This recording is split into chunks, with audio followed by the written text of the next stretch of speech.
baseado no texto que Jesus fala que o fardo dele é leve, e há uma compreensão de que quando nós nos convertemos, nós sentimos como se algo se desprendesse de nós, como se fosse uma mochila que nós, antes de nos convertermos, transportávamos, e era uma alusão, uma ilustração referente aos nossos pecados.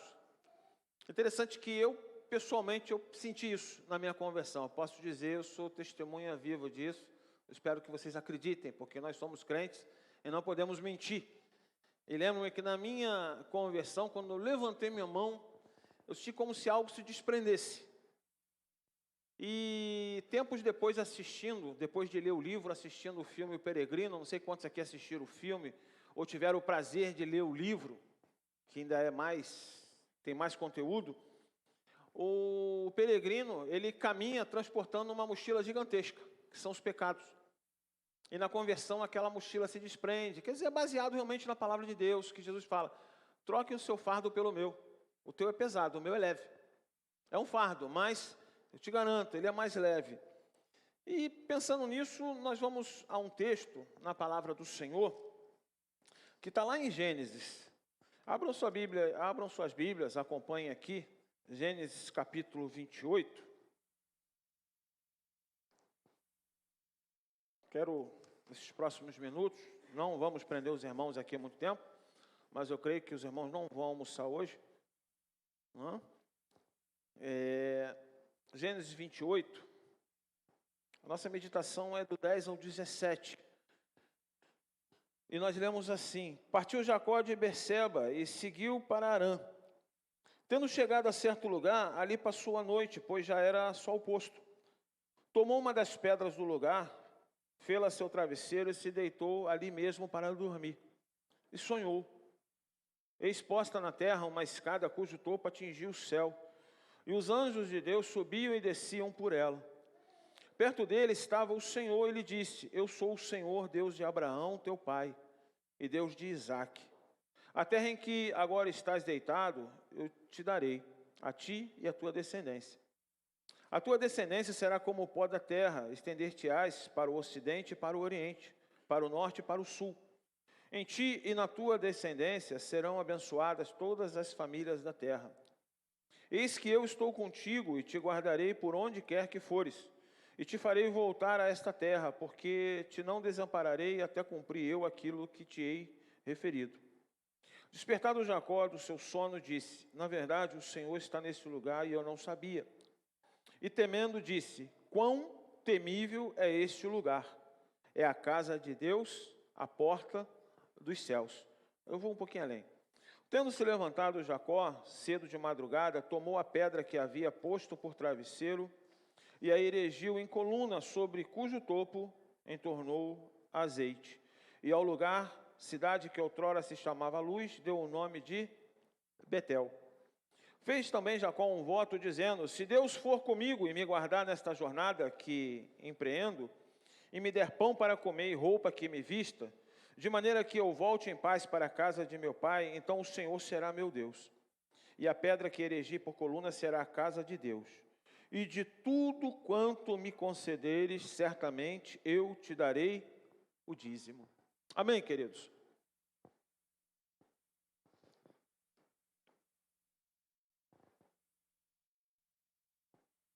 Eu quis ler além para um complemento aqui.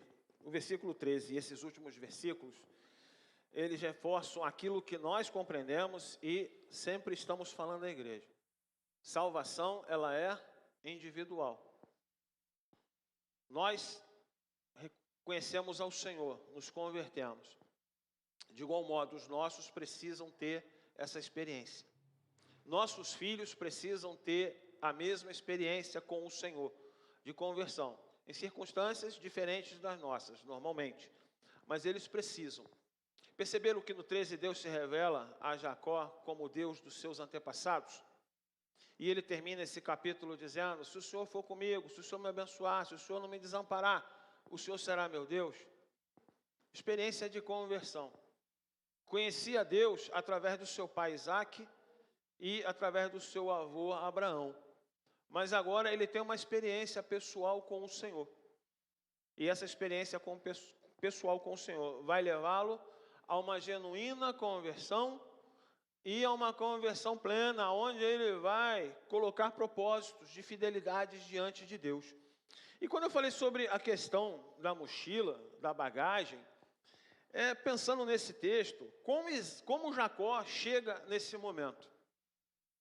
Quem era Jacó até esse momento? Conforme o seu nome, um usurpador. Gêmeo, mas nasceu segundo. Então, na prática, o mais novo. Quem era o seu irmão? Esaú. Esse nasceu primeiro. E a palavra de Deus diz algo interessante, que quando Esaú sai, Jacó sai segurando o quê? O calcanhar do seu irmão, já querendo usurpar esse lugar, como se assim, não, primeiro vou eu, como se quisesse puxar o irmão de volta e ele sair na frente, mas ele não teve êxito. E ele vai e nasce depois, e recebe esse nome Jacó, usurpador. Estranho ter um nome desse, nascer numa lista de chamada na escola, ser usurpador, ser presente. Mas como Deus trabalha e transforma a vida das pessoas, o que nós lemos sobre Jacó? Nós estamos falando no mês da família, estamos encerrando hoje, e nós estamos tratando de uma família, de Isaac, Rebeca, e seus 2 filhos, Esaú e Jacó. E aqui nós vemos algo comum nas famílias, mas algo que, ainda que seja comum, não precisa transparecer, que são as preferências. Papais e mamães que têm mais de um filho, e você que é filho de um grupo de filhos, não precisa pensar a respeito disso. Você precisa ter a convicção de que você é muito amado ou amada pelos pais. Mas nós vemos na Bíblia, diversas vezes, as preferências e as consequências disso. Isaac tinha preferência por quem? Por Esaú.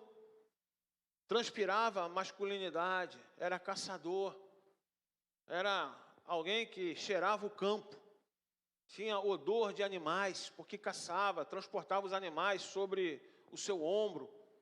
Era um homem acostumado com as coisas lá de fora, podia largar ele no meio da rua que ele não ia se perder. E Jacó já era um camarada o quê? Mais pacato, mais caseiro.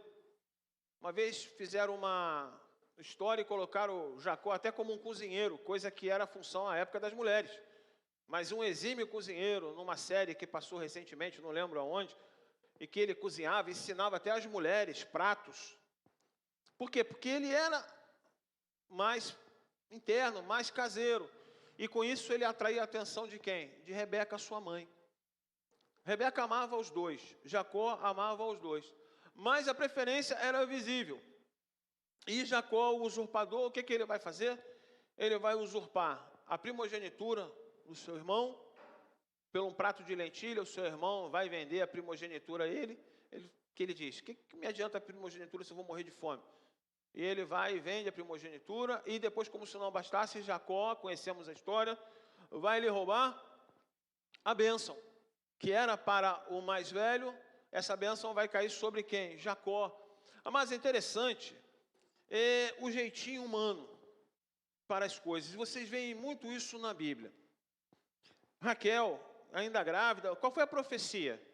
Que o mais novo viria a governar o mais velho viria a ser governado pelo mais novo. Foi Deus vendo lá na frente ou foi Deus dizendo o que iria acontecer? Fica a dúvida no ar, porque Deus falou justamente o que aconteceu depois, que Jacó vai usurpar o direito de primogenitura do seu irmão. Mas a palavra diz que ele viria a ser realmente o patriarca, sucessor de seu pai. Mas aí entra o jeitinho humano. Vocês pegam lá Abraão. Deus disse o que é Abraão? Você vai ser pai de multidão. Os anos estão avançando, para ele e para a esposa. Eles vão lá e dão o jeitinho. Aí nasce quem? Ismael, que não era filho da promessa, mas era filho do jeitinho. E está lá, aquela pedra de tropeço lá para os judeus. Que são o quê? Os árabes, que vão ser reforçados pela união de quem? De Esaú com uma descendente de Ismael. Ele ouve o pai e a mãe, o pai chega à conclusão de que ele era um filho mal criado, porque ele se casou com 2 mulheres que não eram da linhagem deles, ainda não existia a nação de Israel, mas a preocupação era manter uma linhagem mais próxima possível, pura, podemos dizer assim, não se misturando com povos idólatras, com povos com outros costumes. E nós lemos que Esaú teve 2 esposas, e quando ele ouve os pais falando a respeito disso, a respeito de Jacó, não, é bom mandar Jacó lá para a casa dos seus pais, Rebeca, para que ele lá tenha uma esposa. O que Esaú faz? Ele vai aos ismaelitas e lá ele contrai o 3º matrimônio, e daí surgem os povos árabes, mas tudo de acordo com a vontade do Senhor. Mas nós vemos mais uma vez o que? O jeitinho. Nós vemos o jeitinho na vida de Moisés, e nós vemos o jeitinho até hoje. A solução que nós encontramos para diversas situações, circunstâncias que nós estamos vivendo. Estamos passando por um problema, estamos passando por uma dificuldade, estamos passando por uma situação A ou B. Oramos, até oramos, mas esperamos e confiamos? Muitas das vezes não, porque damos o nosso jeitinho, e damos um jeitinho na mente achando que é Deus operando. Aí quando o resultado vem, clamamos. Amado, você arrumou o problema, resolva o problema. Quem arrumou foi você, fui eu. E nós vemos aqui um Jacó chegando agora a uma viagem, a esse local, vindo de circunstâncias terríveis, temendo que o irmão o mate, porque era propósito do irmão matá-lo. Ele olhou e falou assim: meu pai já está na prorrogação. Assim que meu pai morrer, eu vou respeitar. Ele já planejou tudo. É o pecado sendo planejado, arquitetado para tomar forma. Quando meu pai morrer e passado o luto, eu vou matar o meu irmão. Ouviram isso? Rebeca temeu, falou com Jacó. Falou, perdão, com seu pai, Isaac. Vamos enviá-lo para a casa dos seus pais. E lá ele vai ficar um tempo, lá ele vai arrumar uma esposa. Vamos enviá-lo. E ele é enviado, e vai. Aí ele vai com a mente o quê? O que vai na mente dele? Errei, vacilei com meu irmão, menti para o meu pai. Juntamente com a minha mãe, elaboramos um plano.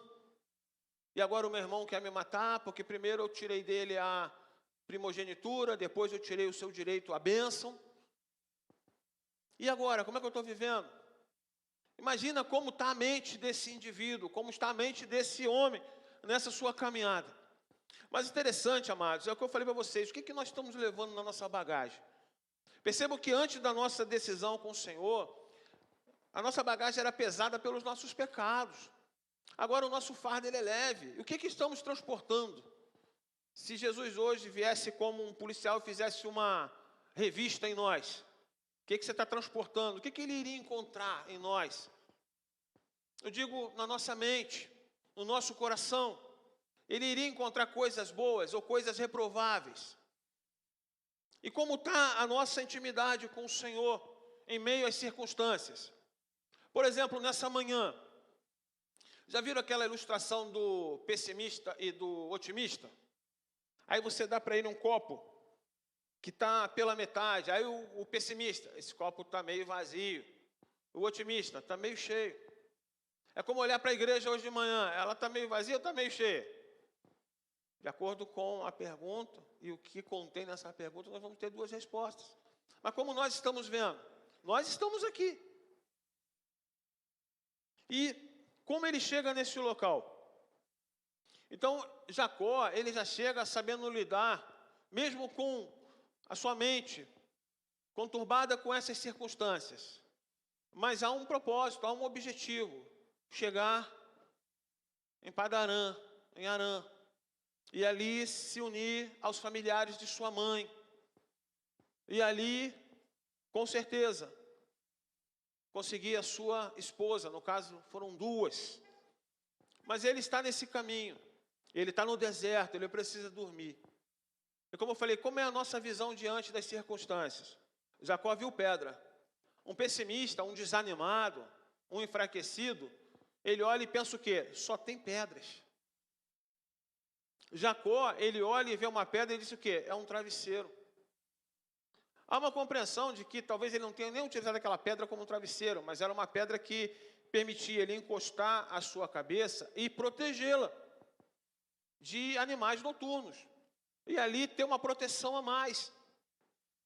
Mas há uma compreensão melhor na tradução de que ele usou realmente uma pedra, numa forma lá que permitiu ser ela o quê?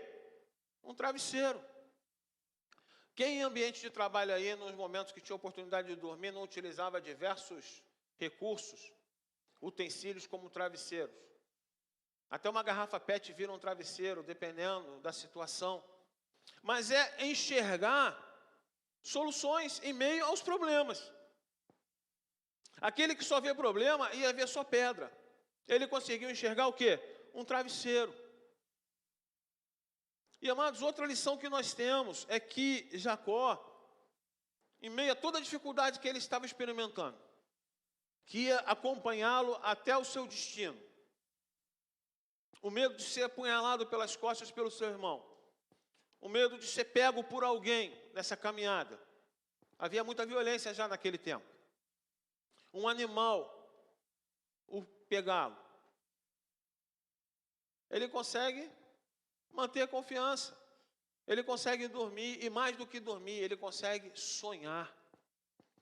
Amados, em meio às dificuldades, em meio ao que nós estamos vivendo, experimentando, não se permita perder a capacidade de sonhar. Continue sonhando, independente da sua idade, independente de onde você esteja. Não pare de sonhar. Sonhe. Eu não digo esses sonhos meio esquisitos que nós temos às vezes às noites, não.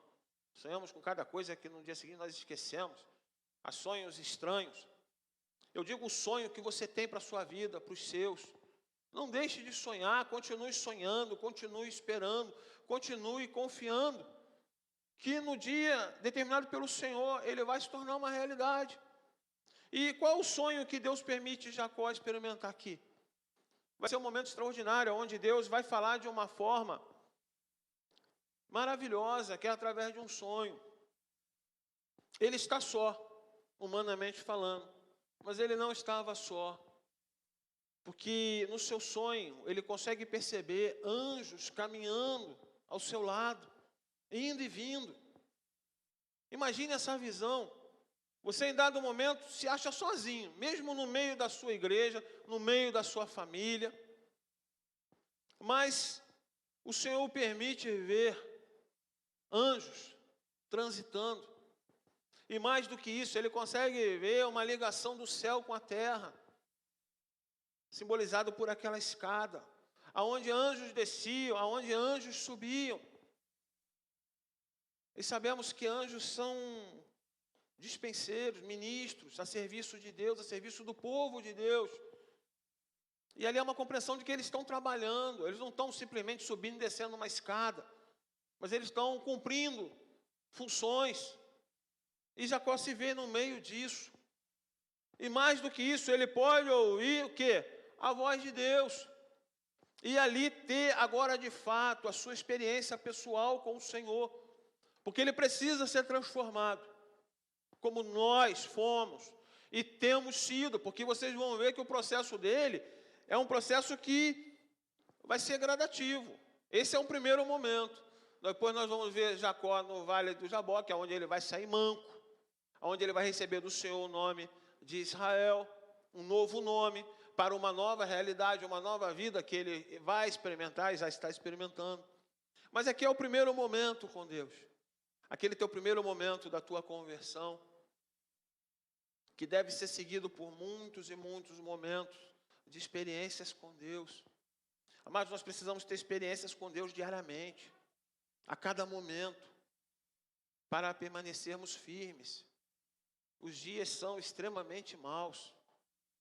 Como nós, Igreja do Senhor, precisamos estar atentos ao que está ao nosso redor, as informações que estão chegando para nós, as muitas heresias. Hoje pela manhã nós estávamos conversando isso na classe de irmãos que estão sendo preparados para o batismo, sobre questão de heresias.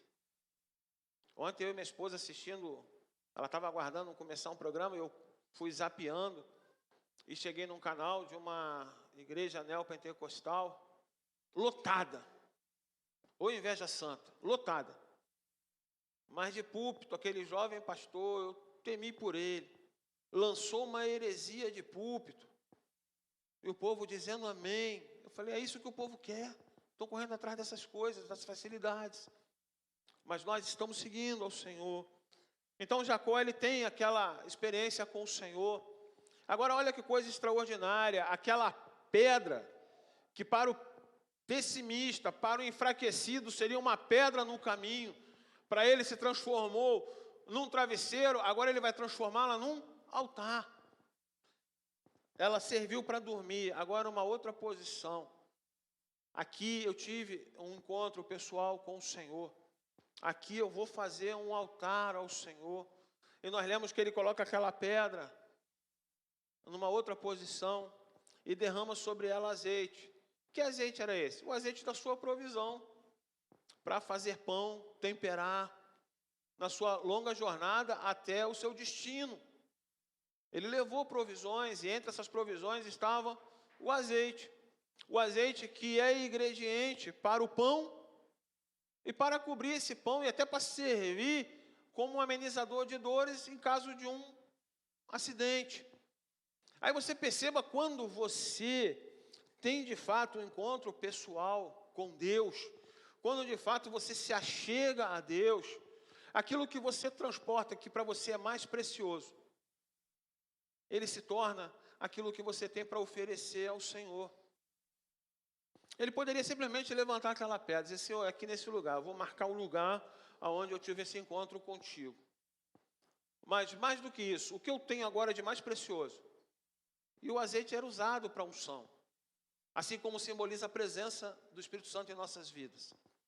E o que a palavra de Deus diz? Que ele derrama aquele azeite sobre aquela pedra. Ele consagra aquele lugar. E mais do que isso, esse lugar é chamado de luz. Agora são a Betel, porque eu vi Deus nesse lugar. É casa de Deus. É aqui que eu vou adorar ao Senhor. Hoje nós temos a compreensão pelo Espírito Santo do Senhor, pelo processo que Jesus passou na cruz por nós, que aonde nós estivermos, nós adoramos ao Senhor. O altar que nós temos hoje, o altar que no Antigo Testamento se referia ao sacrifício, é o nosso coração, aonde nós oferecemos adoração ao Senhor. É no centro das nossas emoções. É movido pelo nosso intelecto, mas também movido pelas nossas emoções, que nós oferecemos culto a Deus. Vocês estão aqui nessa manhã num culto racional, mas também num culto que transpira emoção. Já foi dito que nós somos 70% a 80% emoção e 20% a 30% razão. Mas é chamado a um equilíbrio. Paulo não fala sobre o equilíbrio? E nesse equilíbrio há a razão e a emoção. E você precisa expressar essas duas capacidades na sua adoração ao Senhor. A sua emoção diante de Deus, mas a sua razão de compreender que Ele é Deus. E é isso que nós vemos aqui. De um homem que sai como um fugitivo, mas agora ele tem um encontro pessoal com o Senhor. Ele consegue enxergar as circunstâncias de uma forma diferente. E ele diz: Senhor, os temores que eu tinha são esses aqui. Me guarda, me protege, me leve em paz e me permita voltar em paz. E tudo isso ele vai receber do Senhor. Mas os pecados têm consequências. Esses pecados que o conduziram até ali vão gerar consequências a ele e à família. Jacó nunca mais vai ver os olhos de sua mãe. Sua mãe nunca mais vai ver o seu filho. Se despediram, ele foi para a terra dos pais de sua mãe. Ele vai voltar depois. Com uma família, vai mancando. Vai voltar. Mas com consequências. Feliz, feliz, mas com consequências para lembrar as ações que ele não deve mais praticar. Amados, tantas lições para nós. Tantas lições para as nossas famílias nós encontramos nesse texto. O que estamos transportando? O que estamos levando conosco? Como o Senhor há de nos encontrar? Como temos sido com os nossos? Temos expressado preferência por um ou por outro? Temos amado de igual modo? Temos sido amados como amamos? Ou amamos como temos sido amados? Que ensinamentos estamos passando para os nossos? Quantos momentos do dia estamos gastando em oração pelos nossos? Como tem sido? Como estamos olhando as circunstâncias? Como estamos olhando as coisas? Como estamos enxergando o que está diante de nós? De que maneira nós estamos observando as coisas? Estamos vendo só pedras? Ou estamos vendo naquela pedra um travesseiro para recostar a cabeça naquela noite? Ou estamos chegando naquela pedra um altar onde eu posso ali adorar ao Senhor? Como estamos nos comportando? De que maneira diante de Deus? Experiências com o Senhor, ela deve nos levar à maturidade. Ela deve nos levar, nos conduzir a crescermos na presença do Senhor. Mas eu confesso a vocês, hoje pela manhã eu estava lá no meu portão, demorei a entrar aqui na igreja.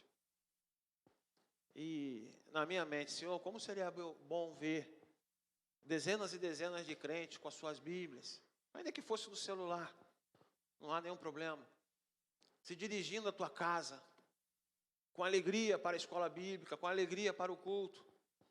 Muitos estão vivendo isso, mas muitos deixaram de viver isso. Mas vamos desanimar? Vamos enxergar pedras? Não. Vamos enxergar possibilidades. E vamos fazer nossa parte, continuarmos orando diante do Senhor. E crendo que há um Deus cuidando de nós, igreja do Senhor. Amém, queridos? Vamos ficar em pé? Vamos orar. Agradecer ao Senhor por esta manhã, por esta oportunidade. Que Ele faça você enxergar as pedras que estão no seu caminho como oportunidades. Mude a nossa realidade. Vamos orar. Pai, no nome de Jesus, nós somos gratos por esta manhã. Somos gratos por esses momentos passados nesse local, pela nossa comunhão uns com os outros, mas mais do que isso, nossa comunhão contigo, Pai. Que nessa manhã o Senhor complete nas nossas mentes e corações a Tua palavra, que possamos, ó Deus, absorver o que há de melhor na Tua palavra, e toda ela é boa para a nossa instrução, ensino, exortação. Ah, Deus, nos faça crentes melhores, nos fortaleça em Ti. Pai, mais uma vez a Tua bênção sobre as famílias aqui representadas. Mais uma vez a Tua bênção sobre as famílias que compõem esta igreja. Ó Senhor, que Tua mão de graça seja sobre nós. Agora nos conduza em paz para os nossos lares, nos proporcione uma tarde abençoada por Ti. E que logo mais, com alegria, estejamos mais uma vez nesse lugar. Para juntos Te adorarmos, para juntos oferecermos culto ao Senhor.